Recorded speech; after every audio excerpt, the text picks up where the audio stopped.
Passage narration অথবা narration স্পিচের ক্ষেত্রে সবচেয়ে যেটা ভুল হয় আমাদের ছাত্রছাত্রীদের টেন্স অথবা ভার্ব চেঞ্জ। যারা স্পোকেন ইংলিশের ক্লাস নিচ্ছে ইউটিউব বা ফেসবুকে, তারা তো ক্লাস নিয়ে ছেড়ে দিচ্ছে, কিন্তু আমরা যারা স্কুল কলেজের শিক্ষক আমরা বুঝি ঠেলাটা যে কী অবস্থায় আছে স্টুডেন্ট।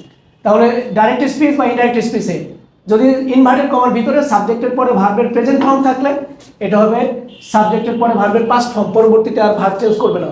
সাবজেক্টের পরে যদি ভার্বের টু হয় মানে ভার্ব পাস্ট ফর্ম চেঞ্জ করার সময় সাবজেক্টের পরে হ্যাড, হ্যাডের পরে ভার্ব থ্রি। যদি সাবজেক্টের পরে ডাইরেক্ট স্পিচে অ্যামিজার থাকে, অ্যামিজারের জায়গায় ওয়াজ ওয়ার হবে, পরের ভার্ব চেঞ্জ হবে না। এবার ওয়াজ ওয়ার যদি থাকে ডাইরেক্ট স্পিচে, ওয়াজ ওয়ারের পরিবর্তে হ্যাড বিন হবে, হ্যাড বিনের পরে আর কিছু চেঞ্জ করবে না। সাবজেক্টের পরে হ্যাভ হ্যাজ যদি থাকে ডাইরেক্ট স্পিচে, হ্যাভ হ্যাজের পরিবর্তে হ্যাড বসাবে, হ্যাডের পরে ভার্ব টাচ করবে না।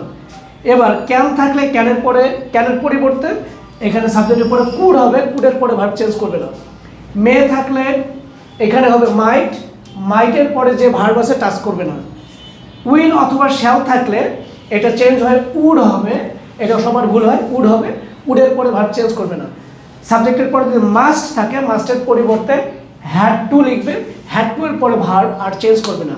আশা করি এই যে এইচএসসি বিশেষ করে ডাইরেক্ট থেকে ইনডাইরেক্ট, ইনডাইরেক্ট থেকে ডাইরেক্ট এইভাবে মুখস্থ করলে কখনো আর কোনো সমস্যা হবে না। বাকিটা আমার লং ভিডিও এবং রিলসগুলো দেখে নেবে।